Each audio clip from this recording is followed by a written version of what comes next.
आप सबको नमस्कार। दिल्ली में कोरोना की स्थिति के मद्देनज़र कुछ अहम निर्णय लिए गए हैं। पहला तो ये कि कुछ दिन पहले, कुछ हफ्ते पहले दिल्ली में कोरोना की स्थिति में जब सुधार हुआ था तो दिल्ली सरकार ने केंद्र सरकार के निर्देशों को मद्देनज़र रखते हुए और जो केंद्र सरकार की गाइडलाइंस थी उसके मुताबिक दिल्ली में शादियों में 50 से बढ़ा के 200 तक की संख्या अलाउ की थी कि 200 तक लोगों के शामिल होना अलाउ किया गया था। उस ऑर्डर को विड्रॉ करने के लिए आज निर्णय लिया गया है कि 200 से वापस 50 लोगों को, शादियों में केवल 200 से 50 लोग अलाउड होंगे। और ये निर्णय मैंने एलजी साहब की अप्रूवल के लिए अभी सुबह सुबह भेजा है। मैं उम्मीद करता हूँ कि उनकी जल्दी अप्रूवल आ जाएगी।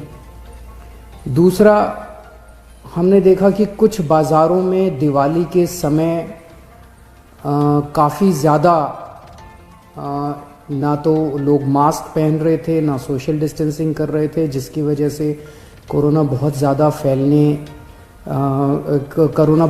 फैला। तो एक प्रस्ताव केंद्र सरकार को भेजा जा रहा है कि केंद्र सरकार ने पिछली बार जो गाइडलाइंस जारी किए थे उसमें उन्होंने कहा था कि कोई भी राज्य सरकार अगर किसी भी लोकल लेवल पे, छोटे लेवल पे भी अगर कहीं कोई लॉकडाउन लगाना चाहती है तो उसे केंद्र सरकार की परमिशन लेनी पड़ेगी। तो एक जनरल प्रस्ताव केंद्र सरकार की अप्रूवल के लिए भेजा जा रहा है कि अगर कहीं पे, अब दिवाली ख़त्म हो गई है, हम उम्मीद करते हैं कि बाज़ारों के अंदर जो इतनी ज़्यादा भीड़ थी वो भीड़ कम हो जाएगी और हमें ज़रूरत नहीं पड़ेगी। लेकिन अगर ज़रूरत पड़े और सारी कोशिशों के बावजूद भी अगर किसी बाज़ार में हम देखते हैं कि सोशल डिस्टेंसिंग और मास्क का पालन नहीं किया जा रहा और वो एरिया एक तरह से लोकल कोरोना हॉटस्पॉट बन सकता है, तो उस वहाँ पे बाज़ार को कुछ दिनों के लिए एहतियात के तौर पे बंद करने की इजाज़त दिल्ली सरकार को दी जाए। ऐसा प्रस्ताव अभी केंद्र सरकार को भेजा जा रहा है। इसके लिए भी मैंने एलजी साहब की परमिशन के लिए अभी लिख दिया है।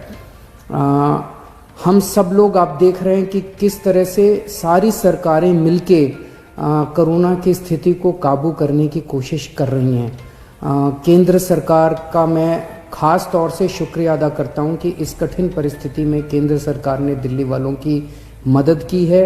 और सबसे बड़ी मदद है कि जो उन्होंने 750 आईसीयू बेड्स और जल्द से जल्द बढ़ाने का उन्होंने आश्वासन दिया है।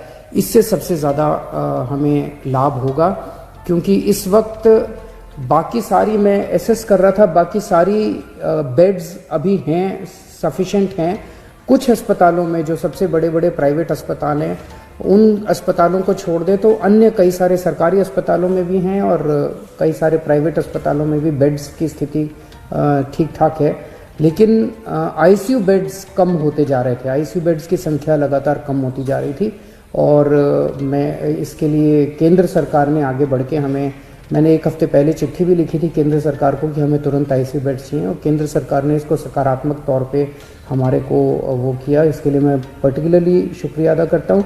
इस वक्त सारी सरकारें, केंद्र सरकार, दिल्ली सरकार, सारी एजेंसीज, डीआरडीओ, आईसीएमआर, सब एम्स वगैरह, सब लोग मिलके पूरी कोशिश कर रहे हैं, डबल एफर्ट्स कर रहे हैं अपने कोरोना की स्थिति को काबू पाने के लिए। लेकिन ये तब तक नहीं ठीक हो सकती जब तक हम सब लोग, जब तक एहतियात नहीं बरतेंगे।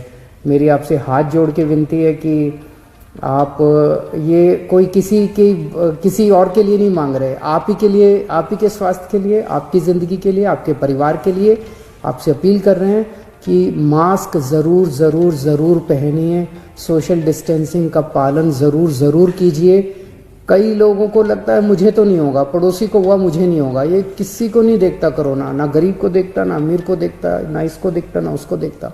किसी को भी कभी भी हो सकता है, और अगर बिगड़ जाए तो खतरनाक हो सकता है। तो फिर से मैं हाथ जोड़ के सबसे अपील करता हूँ कि आप please please please social distancing की का पालन कीजिए और मास्क ज़रूर से पहनिए। नमस्कार।